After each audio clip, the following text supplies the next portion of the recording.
amabhuluku amnyama ayenama-clutch band namashethi amhlophe ethi inkosi yasekuphakameni yonke inhlansuthi ngesabatha uma ingenalo ibheshu iyogqoka ibhuluku elimnyama neyembe elimhlophe bese lapha ngaphezulu kweyembe ibeka isiphuku noma ijazi ithi kodwa ngoba abantu abami ngiyanazi nina nifundile nizohamba amazwe nelanga selishisa ithi khona ongamajezi engizonakhela khona okunemkhono emfishane ngoba nina ngenisakwazi ukufaka amabhanti yayiseyiqhamuka inyanga yezulu kwasekuvela lamajezi abizwa ngama-pull over afika nenyanga yezulu.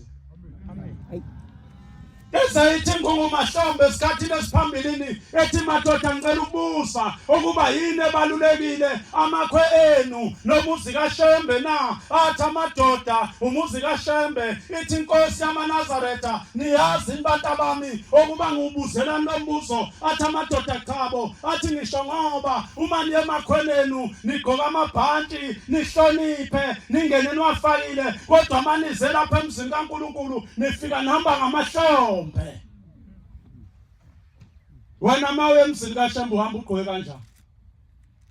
Leli bhuluku oligqoke ngesabatha eliyimfaduko lafika nobani leli bandla? Ngoba umthetho waleli bandla uthi ibhuluku ngesabatha limnyama. Fundi.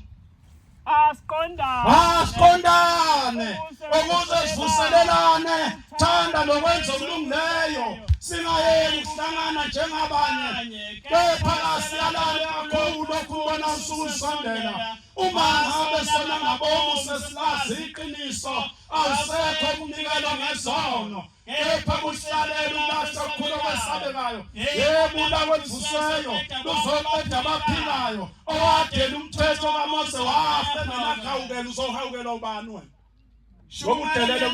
Shumayela-ke lesisinkululeke usole lokusola angabikho umuntu ozoboyisayo.